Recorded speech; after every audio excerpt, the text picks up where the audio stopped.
Here's another great example. This is something that works really well on party girls and older women. But to pull it off, you're going to need some previous arousal and the perceptual filter of comfort with the woman, and you're going to need to do it with complete congruence.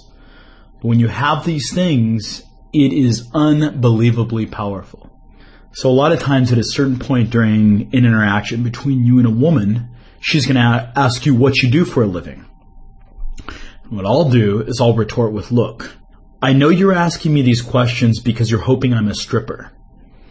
Now, if she laughs, I'll say, I only date girls who are in the business.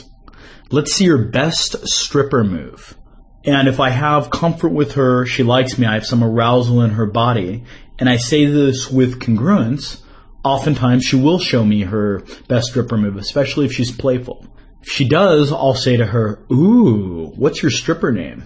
And if she plays along, keep going with this. Anytime she doesn't comply with you, you can say, that's it. I'm going to sell you in Afghanistan for 2 camels.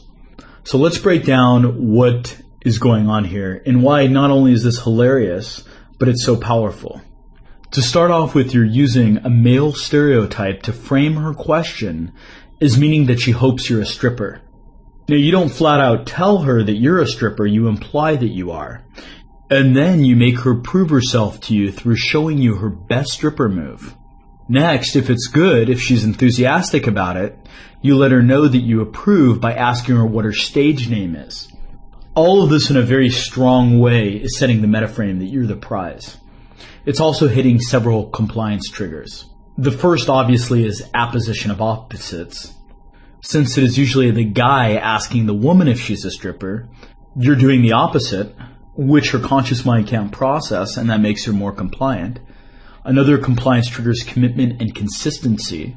You're goading her into the self-image of a stripper. This is going to make her future behaviors consistent with this new identity that you've given her. And of course, you could also reinforce this self-image by asking her what her parents would think, or the people in church would think if they knew that she was acting this way, if they knew that she was a stripper. You're also hitting the compliance trigger qualifying by making her prove to you that she's a dancer, or dancer worthy, she's qualifying herself to you. Also authority, because she's trying to prove herself to you, you become an authority in her world. And you're also hitting the compliancy trigger scarcity. You're making her jump through hoops to get your approval.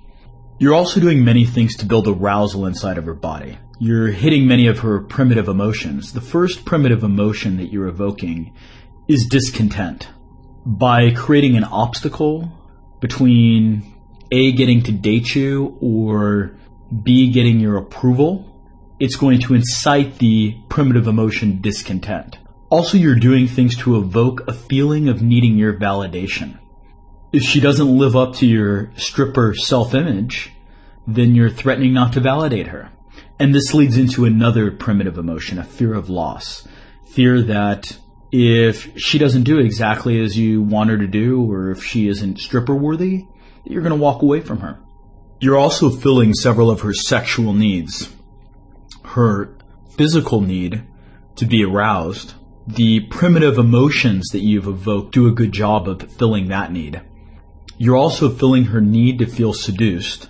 And you're oscillating between exacerbating her need to feel worthy and attractive and filling that need. And ultimately what this is going to do is this is going to make her need to feel worthy and attractive grow bigger, which is going to magnify the primitive emotion of feeling the need for your validation. The sexual frame also helps build the perceptual filter of comfort. You're inciting her to feel and act a certain way, not forcing her to. You're making her chase you as opposed to you chasing her. This is going to build comfort inside her body. Also, you giving her a stripper self-image is going to make her feel more comfortable with you getting sexual with her. Moreover, because it's role-playing, you're just playing pretend, she feels comfortable, and you can keep this pretend game going all the way to the bedroom. Also, the fact that she's seeking your validation makes you an authority in her world.